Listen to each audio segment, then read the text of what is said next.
தமிழ்நாடு மதுவிலக்கு சட்டத்தை புறக்கணிப்பதாக அறிவிப்பு செய்து தருமபுரியில் கள் விடுதலை மாநாடு நடைபெற்றது.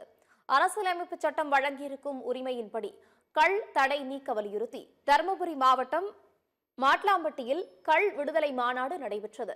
தமிழ்நாடு கள் இயக்க ஒருங்கிணைப்பாளர் நல்லுசாமி தலைமையில் நடைபெற்ற மாநாட்டை பனையேறிகள், விவசாயிகள் இணைந்து நடத்தினர்.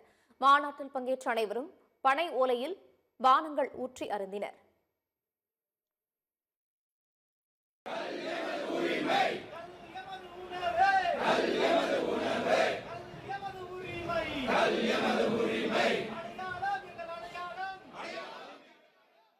அரசியலமைப்பு சட்டம் வழங்கியிருக்கும் உரிமையின்படி நாங்கள் கள் இறக்குகிறோம் என்றும், தமிழ்நாடு மதுவிலக்கு சட்டம் எங்களை கட்டுப்படுத்தாது என்றும் பனையேறிகளும் விவசாயிகளும் தெரிவித்தனர்.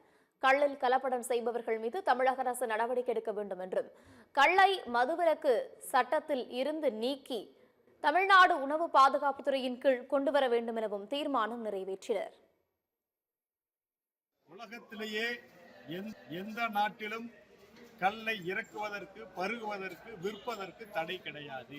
தமிழ்நாட்டை தவிர வேறு எந்த மாநிலத்திலும் கிடையாது. தமிழருடைய மரபு உணவு பானமான கல்லை இவர்கள் தடை செய்து வைத்திருக்கிறார்கள். உடனடியாக கல்லுக்கான தடையை நீக்க வேண்டும் என்பதற்காக இன்னைக்கு தருமபுரியிலே கல் விடுதலை மாநாட்டை நாங்கள் அனைவரும் இணைந்து நடத்தியுள்ளோம்.